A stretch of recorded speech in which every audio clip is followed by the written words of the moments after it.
제가 아내랑 결혼한 지 6년이 돼가는데요. 지금까지는 관계가 좋습니다. 저의 아내 말도 들어봐야 되겠지만 저의 입장에서는 아내랑 관계가 아주 좋다고 생각하고 있습니다. 서로를 잘 맞춰주는 것 같습니다. 저는 개인적으로 저의 성질, 이 단어가 합당한지 모르겠지만 안 좋다라고 저 자신을 평가하고 있습니다. 때론 정서가 들어가서 말할 때도 있고 그런데 저의 아내는 그런 저를 잘 받아주고 이해해 줍니다. 저도 나름대로 우리 아내를 이해하려고 합니다. 그 중에 하나가 뭐냐면 저희 아내가 기분이 딱 안 좋고 다운될 때 달콤한 것을 이제 땡깁니다. 그래서 눈치를 딱 봐가지고 기분이 안 좋다 하면 저는 가서 케이크나 달콤한 음료수를 사다가 우리 아내에게 딱 드립니다. 그걸 먹으면 진짜로 그 기분이 바로 이렇게 업됩니다. 좋아집니다. 좋은 관계 뒷면에는 서로를 이해하는 마음이 있었던 것 같습니다. 서로를 이해하는 것은 모든 부부 관계 내지 모든 인간 관계에서 중요합니다. 뿐만 아니라 하나님과의 아름답고 깊은 관계에 있어서도 하나님을 알고 이해하는 것이 가장 중요합니다. 지난주에 우리는 하나님에 대하여 보았습니다. 하나님이 어떤 분이신지 우리가 나누었습니다. 5절 말씀 중심으로 나누었는데 하나님은 빛이시라 그에게는 어둠이 조금도 없으시다입니다. 즉 하나님은 거룩하신 분이고 하나님에게는 어떤 죄악도 없으시다라는 것입니다. 그렇다면 이제 우리는 그 거룩하신 하나님과 어떻게 사귈 수 있을까라는 질문이 당연히 따라옵니다. 어떻게 우리는 그 거룩하시고 죄가 1도 없으신 하나님과 교제할 수 있을까요? 오늘 우리가 읽은 본문을 포함해서 10절까지의 내용은 우리가 하나님과의 사귐에 있어서 잘못된 3가지 주장이 나옵니다. 그리고 잘못된 3가지 주장과 대응하는 바른 3가지 주장을 말하고 있습니다. 오늘 본문은 그 중에 첫 번째 잘못된 주장과 바른 주장에 대한 내용입니다. 6절 말씀에 보면 하나님과 사귐이 있다고 말하면서 어둠에 행한다면 거짓말하는 것이다 라고 말하고 있습니다. 그러니까 당시 이 편지를 받는 그 수신자 교회 안에는 하나님과 사귐이 있다고 하면서 어둠 가운데 행해도 괜찮다라고 말하는 사람들이 있었던 것입니다. 이는 그 당시에 누가 이런 주장을 했냐면 그 당시에 그 교회를 분리시켰던 적대자들이 그런 주장을 한 것입니다. 적대자들이라고 표현할 수도 있고 거짓 교사들 혹은 이단들이라고 표현할 수가 있습니다. 당시에 가장 큰 이 적대자들이 영지주의자들이었습니다. 교회를 다니면서 한 번쯤은 이 영지주의자가 누구냐에 대하여 들어봤을 것입니다. 영지주의자들은 일단 가장 크게 몸과 영을 분리해서 생각을 합니다. 몸은 단지 영을 감싸는 껍데기라고 생각합니다. 그래서 영지주의자들은 이 몸은 악하고 영혼만 거룩하다고 주장을 했습니다. 그러니까 그들은 몸이 어떤 행동을 하도 거룩한 영에는 아무런 영향을 미치지 못한다고 믿었습니다. 쉽게 말해서 몸으로 죄된 행동을 해도 영은 더러워질 수 없다라는 주장이었습니다. 영지주의자들은 영적으로 하나님과 교제하는 것과 몸으로 살아가는 것, 이것을 별개라고 주장을 한 것입니다. 그래서 한마디로 다시 정리하면 이렇습니다. 몸이 무슨 행동을 하든 삶이 어떠하든 하나님과의 교제에는 지장이 없다는 것입니다. 영지주의자들의 이 주장은 너무 매력적이었습니다. 그래서 그 당시에 많은 사람들이 저들의 이 주장을 따랐고 저들을 따라서 교회를 떠났습니다. 그런데 이 교회 안에 아직 그 교회 안에 남은 자들이 있지 않습니까? 그들은 이 주장들 때문에 또 나간 사람들 때문에 그 교회는 여전히 혼란스럽고 후유증에 시달려 있는 것입니다. 그래서 사도 요한은 지금 교회에 남아있는 자들이 그 적대자들의 잘못된 주장에 영향을 받지 않도록 오늘 이 6절 말씀을 통하여 경고하고 권면하고 있는 것입니다. 그래서 사도 요한의 말을 풀어서 말하면 이런 것입니다. 하나님과 교제를 누리는 자들이여, 너희는 적대자들의 잘못된 주장을 따라서 비윤리적이고 거짓된 사람을 살아서는 결코 안 된다, 이런 말을 하고 있는 것입니다. 그런데 여러분, 몸이 무슨 행동을 하든 삶이 어떠하든 하나님과의 교제에 지장이 없다. 여러분, 이 주장이 매력적이지 않습니까? 내가 어떻게 살든지 간에 하나님과의 교제는 아무 지장이 없다. 너무 매력적인 주장입니다. 오늘날에도 비슷한 주장을 하는 이단들이 있습니다. 그들은 구원을 강조합니다. 성화의 삶을 가르치지는 않습니다. 그래서 구원의 체험이 있고 구원의 확신이 있다면 죄를 지었어도 죄는 없다라고 합리화시킵니다. 여러분, 이런 사상에 오염되면은 어떤 현상이 일어날까요? 죄를 심각하게 여기지 않습니다. 죄를 부끄럽게 여기지 않습니다. 죄를 더 이상 죄로 여기지 않는 결과가 생깁니다. 죄와 싸우고자 하는 몸부림이 사라집니다. 그런데 오늘 본문에서 사도 요한은 하나님과 사귐이 있는데 죄 가운데에서 계속 살아가는 그 삶을 살아가고 있다면 그것은 거짓말하는 것이다, 진리를 행하는 것이 아니다, 이렇게 말씀하고 있습니다.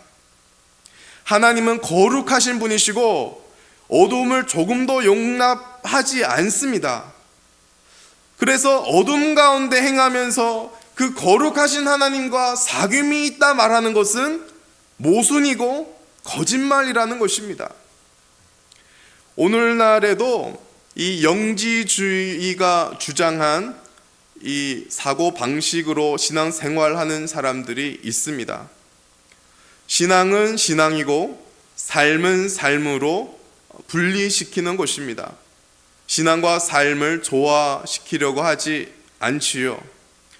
교회에 나올 때는 거룩하고 선하고 온유합니다. 그런데 가정에서나 사회에서는 불의와 죄악된 삶을 일삼는 것입니다. 말씀대로 살지 않습니다. 이웃 사랑을 행하지 않습니다. 저처럼 강단에서 말씀을 전하는 자들 중에 그럴 수가 있고 더 그러기 쉽다는 것입니다. 사랑을 말하고 사랑하라고 권면합니다. 그런데 강단에서 내려오면 가족을 무시합니다. 동역자들을 무시합니다. 가족을 위해 헌신하지 않습니다. 사회생활하면서도 지극히 자기 중심으로 생각하고 행동하는 모습을 보게 됩니다. 사회에서 만나는 그 한 사람 한 사람이 이웃으로 생각하며 사랑하고 배려해야 하지만 교회에서 가르친 것과 달리 사회에서 만나는 사람들을 향한 배려와 사랑은 행하지 않는 것입니다. 여러분, 선한 사마리아 비유 다 잘 알지 않습니까? 어떤 사람이 다쳤습니다. 그런데 그 모습을 본 레위인과 제사장들은 지나갔습니다. 교회 예배할 때는 가장 거룩한 자인 것처럼 여겨졌던 두 부류의 사람이 지나간 것입니다. 사마리아 사람만이 그 다친 사람을 챙겼던 것입니다. 우리 천은교회에서는 은혜의 복음을 강조합니다. 은혜가 가장 우선이라고 생각하기 때문입니다. 그것이 성경적이고 저도 전적으로 동의합니다. 은혜가 좋은 것입니다. 은혜가 우선되어야 합니다. 그런데 우리는 은혜주의에 빠져서는 안 됩니다. 모든 것이 하나님의 은혜이니까 아무렇게 살아도 괜찮다는 대로 가서는 안 된다는 것입니다. 모든 것이 은혜이니 죄를 진 것에 무뎌져서는 안 됩니다. 나는 하나님의 은혜로 예수 믿고 구원을 받았다. 예수님이 이제 나의 모든 죄를 용서하셨다. 그래서 이 조금만한 죄를 진 것이 나의 구원에 무슨 영향을 준단 말인가? 이 조그마한 죄는 아무렇지도 않다. 이렇게 당당하게 자연스럽게 말해서는 안 된다라는 것입니다. 이런 생각을 갖고 살게 되면 세상에서 우리가 하나님의 자녀답게 살아가는 삶이 중요하지 않습니다. 이런 사상을 갖고 살게 되면 단지 예배에 참석하고 헌금 드리고 기도회에 참석하는 이런 형식만 내가 하는 것만으로 만족해 버립니다. 예배 형식을 내가 그 형식에 따라서 처음부터 끝까지 지키는 것만으로 나의 신앙의 전부라 생각하고 거기에 모든 것을 쏟아붓는 것입니다. 그렇게 되면 하나님의 자녀답게 또 거룩하게 이 세상에서 말씀대로 살아가는 것을 중요하게 여기지 않게 되는 것입니다. 여러분, 우리가 예수를 믿으면 구원을 받습니다. 예수를 믿으면 모든 죄가 용서받습니다. 이것은 모두 우리의 공로가 아닌 하나님의 은혜로 예수의 공로로 이루어지는 일입니다. 하나님의 은혜로 구원받은 자는 구원이 취소되지 않습니다. 어떤 죄를 지어도 구원이 취소되지 않습니다. 그런데 뭐가 문제가 되냐면 은혜로 구원받았다 말하면서 죄를 가볍게 여기는 것이 문제가 된다는 것입니다. 사도 바울은 로마서 6장 14절 이하에 이렇게 말합니다. 죄가 너희를 주장하지 못하리니 이는 너희가 법 아래 있지 아니하고 은혜 아래 있음이라. 그런즉 어찌하려 우리가 법 아래 있지 아니하고 은혜 아래 있으니 죄를 지으리요 그럴 수 없느니라.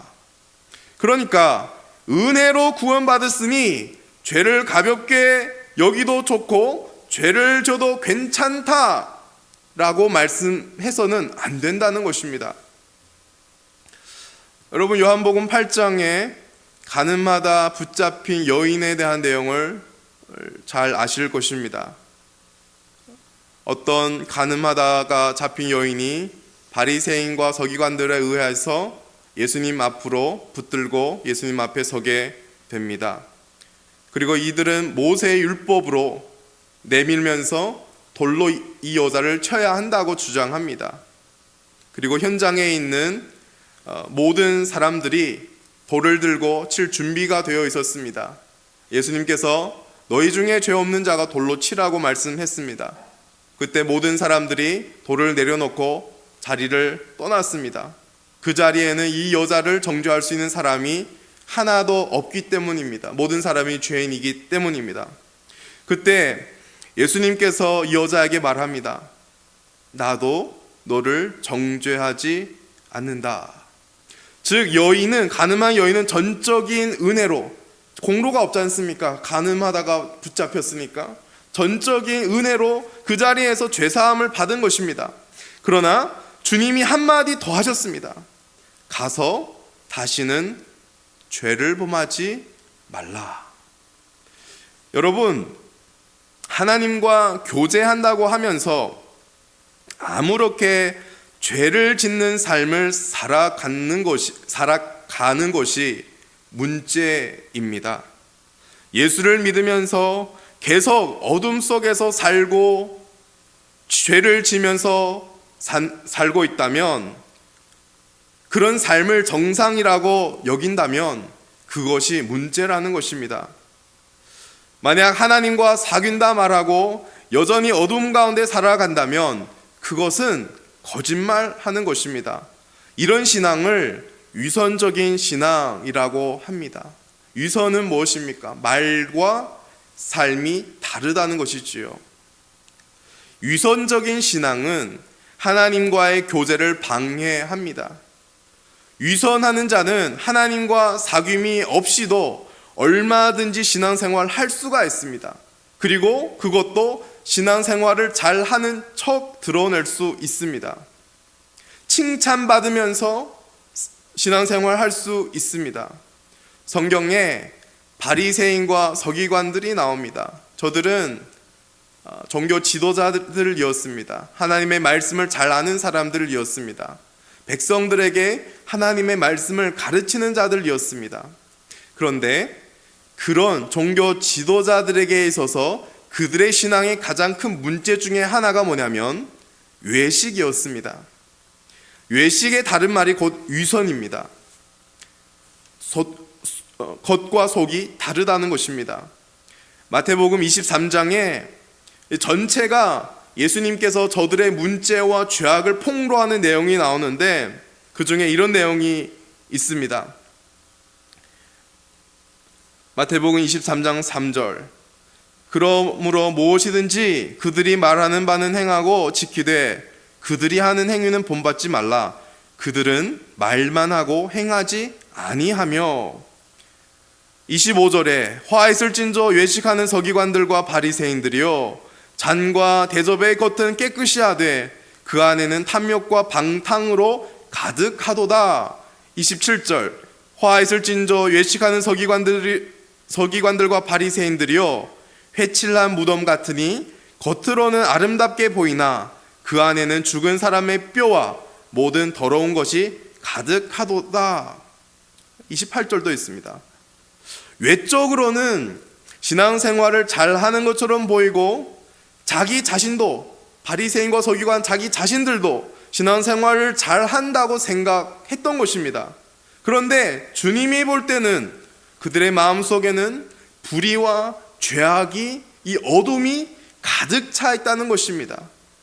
즉 그들은 하나님과의 교제가 없는 삶을 살았던 것입니다. 그렇다면 우리는 과연 어떻게 하나님과의 이 사귐이 가능할까요? 7절 말씀입니다. 7절 말씀을 우리 다시 한번 읽도록 하겠습니다. 시작.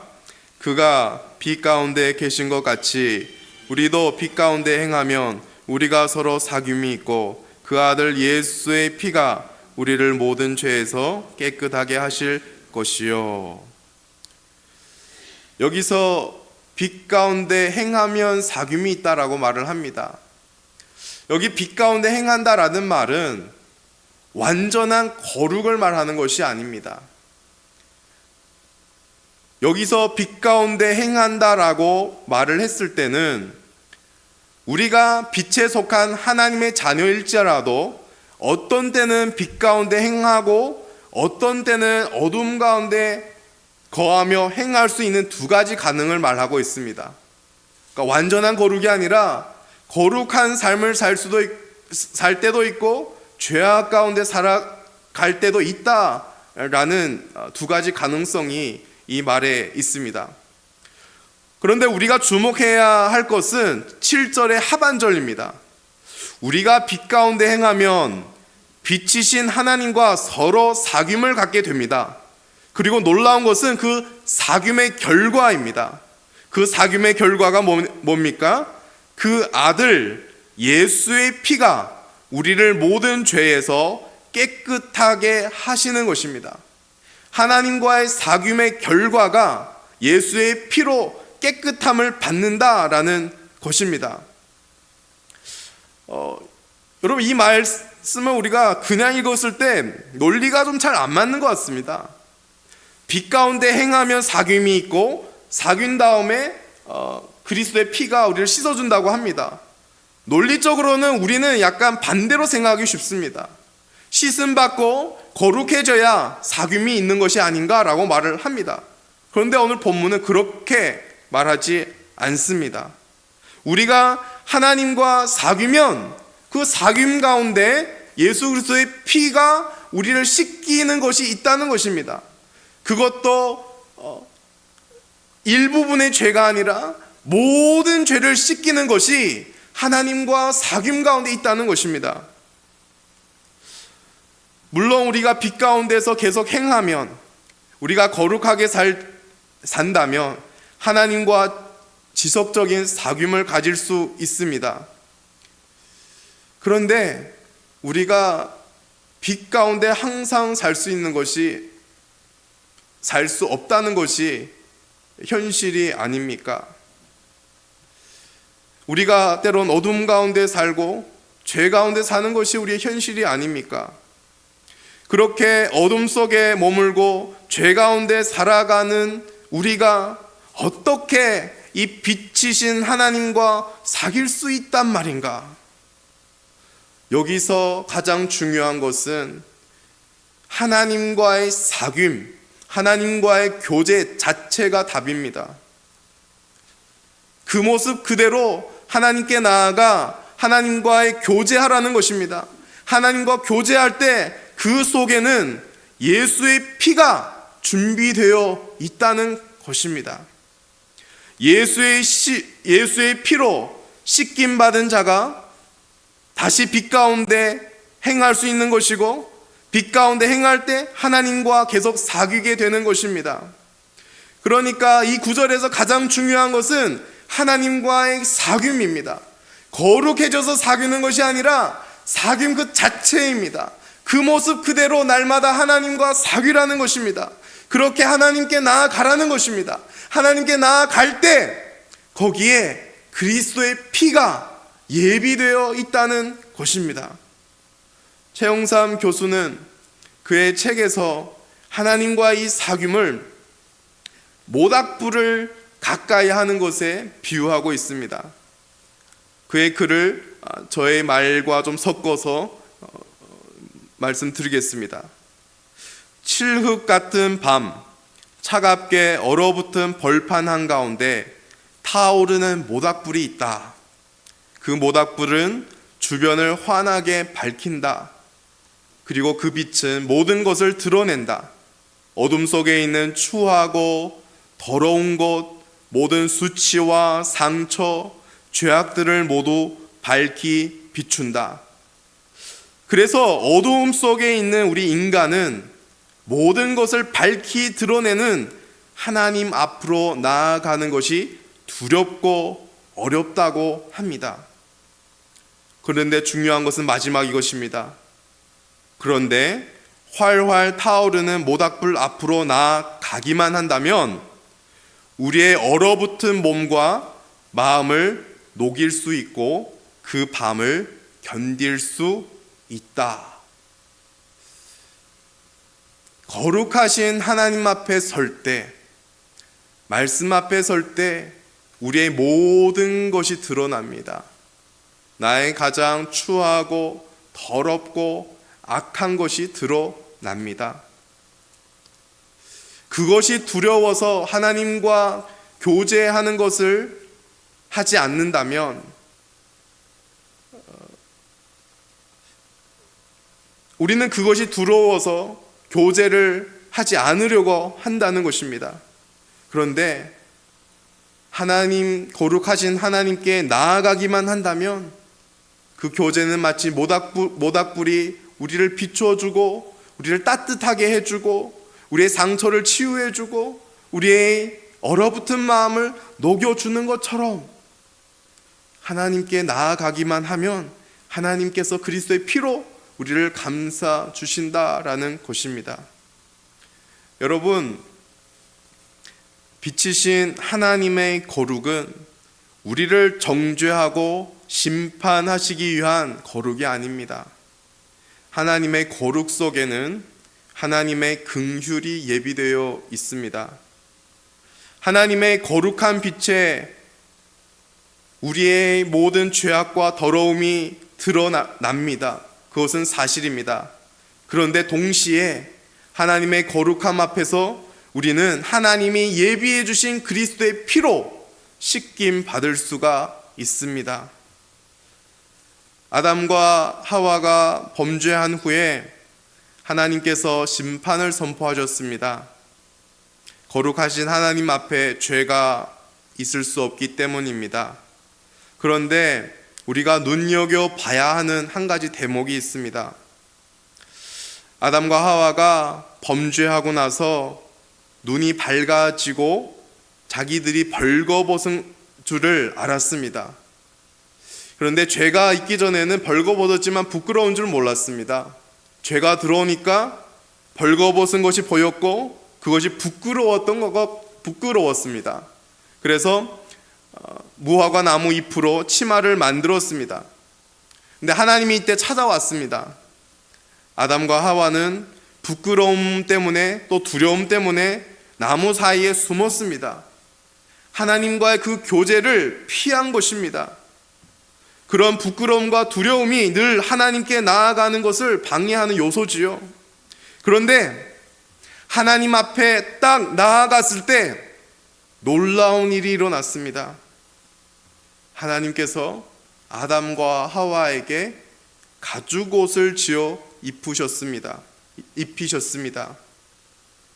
하나님께서 친히 저들의 부끄러움을 감싸 주신 것입니다.